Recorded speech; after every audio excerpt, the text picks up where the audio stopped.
최근 1년의 극악한 살인사건에서 검찰은 모두 사형을 구형했고 법원은 모두 무기징역을 선고했습니다. 법원 내에서 사형만은 피하자는 그런 분위기가 있다고 합니다. 자, 엄벌주의의 상징과도 같은 이 사형 더 이상 집행되지 않고 있는데 아예 선고조차 되지 않으니까 극악한 범죄를 저지른 자들이 큰 두려움을 느끼질 않습니다. 국민은 잔혹한 범죄를 저지른 자들이 다시 사회로 나오는 바로 그 상황을 두려워하는 겁니다. 유족구정을 받았는데 이게 양형에 참작되는 걸 알았다면 절대 받지 않았을 겁니다.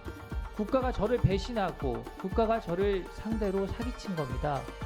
이렇게 속은 기분이 든다는 거죠.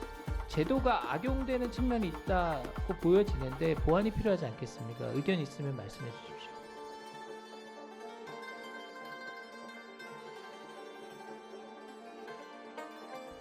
자, 먼저 사법정의 실현에 앞장서고 계신 전국의 법관께 경의를 표합니다. 저는 올해 국정감사에서 강력 범죄자에 대한 엄중처벌 필요성을 강조하고 있습니다. 살인사건, 성범죄, 마약사범, 촉법소년 범죄 등등이 일제히 증가세에 있고 이에 비해서 처벌은 미약하다는 국민 여론이 들끓고 있습니다. 저는 법원, 법무부, 검찰을 대상으로 한 국정감사에서 범죄자에 대한 온정주의가 그 원인 중에 하나라는 지적을 했고 특히 2016년도 이후에 최종심에서 사형 선고가 단 한 차례도 없었다는 점을 그 근거로 말씀드렸습니다. 실제로 최근 1년의 극악한 살인사건에서 검찰은 모두 사형을 구형했고 법원은 모두 무기징역을 선고했습니다. 물론 개별 사건별로 사실관계와 법리 적용을 세밀히 살펴보는 것이 기본이 돼야 되겠지만 8년 동안 사형 선고가 단 한 건도 없었다는 것은 뚜렷한 경향성이 있음을 의미합니다. 화면에 봐주십시오. 자, 여러 국감 중에 문답이 있었는데요. 박종훈 대전 고등법원장께서 점점 흉폭해지고 다수 피해자가 나오는 그런 살인사건이라면 사형 선고도 충분히 이뤄질 수 있을 것으로 생각은 하고 있다. 이런 의미 있는 답변을 주기도 했습니다. 자, 서울고등법원장님께 여쭙겠습니다.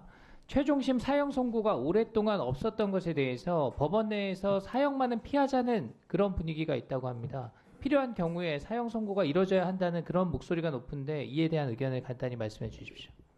예, 법정형으로 사형이 규정되어 있는 이상 법관이 사형이 적합한 사건이라면 과감하게 사형 선고도 해야 된다고 생각을 합니다. 예, 고맙습니다. 자, 엄벌주의의 상징과도 같은 이 사형 더 이상 집행되지 않고 있는데 아예 선고조차 되지 않으니까 극악한 범죄를 저지른 자들이 큰 두려움을 느끼질 않습니다. 자, 춘천지방법원장님 잠시 나와주시죠. 네, 천천히 나와도 됩니다. 자, 작년 7월에 강원도 영월에서 한 젊은 여성이 숨졌습니다. 결혼을 약속한 남자친구라는 자가 무려 190여 차례나 칼로 찔러서 잔인하게 살해한 사건이었죠. 시체가 너무 많이 훼손이 돼서 경찰, 의사, 그리고 영안실 담당자 등이 유족들한테 시신을 보지 않는 것이 좋겠습니다. 이렇게 얘기할 정도였습니다. 이 사건 잘 알고 계시죠? 네, 알고 있습니다. 네, 물론 언론 보도로 사건을 분석하는 것을 우리가 경계해야 됩니다. 그럼에도 불구하고 저는 국민이 갖는 상식적 의문을 대신해서 제기할 수밖에 없습니다. 먼저 형량이 너무 낮습니다. 이 잔혹한 범죄에 검찰은 징역 25년을 형을 구형했습니다. 이때부터 너무 관대하다고 말들이 많았는데 1심 재판부는 징역 17년형을 선고했습니다. 이 자가 1995년생으로 20대 후반입니다. 근데 17년 뒤에 나오면 제 나이랑 비슷합니다. 나이가 젊을수록 교화 가능성을 더 크게 보고 판단하고 있는 걸 알고 있지만 국민은 잔혹한 범죄를 저지른 자들이 다시 사회로 나오는 바로 그 상황을 두려워하는 겁니다. 자, 이런 국민 걱정에 대한 법원장님 의견이 있으면 간략히 말씀해 주십시오. 네, 이 사건으로 가족을 잃은 유족들의 마음이 얼마나 아팠는지에 대해서는 잘 공감하고 있습니다. 네.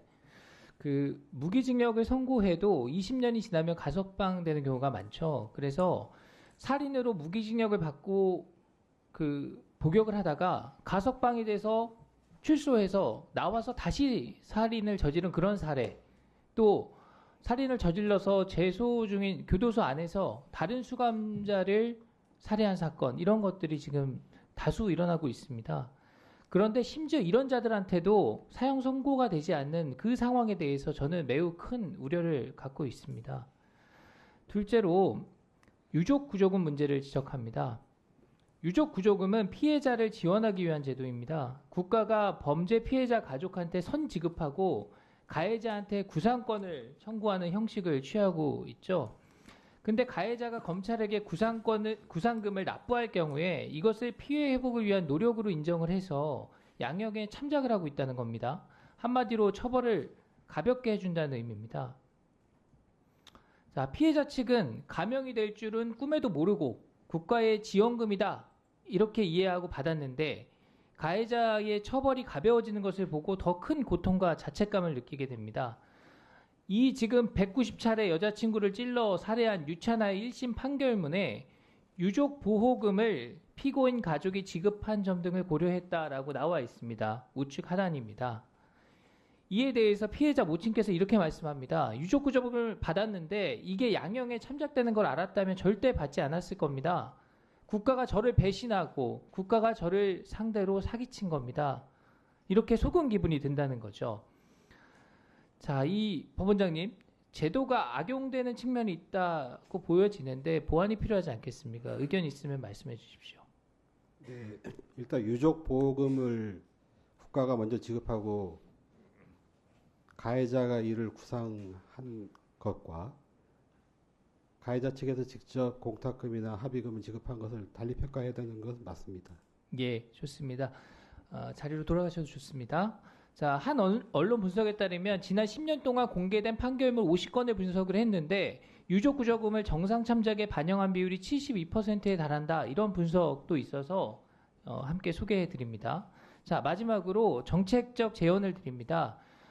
이거는 서울중앙지방법원장께서 의견을 좀 주시면 좋겠습니다. 제가 천대엽 법원행정처장과의 문답에서 확인을 했는데요. 자, 이 화면의 양형 기준표를 보면 피해 회복의 노력을 감경 요소로 평가하고 있습니다. 이 기준을 두고 법관들의 재량에 따라서 유족 구조금을 감경 요소로 판단하기도 하고 그렇지 않은 경우도 있다는 겁니다. 그래서 여기 보면 지금 상당한 피해 회복 그리고 가로에 공탁 포함 이렇게 되어 있는데요.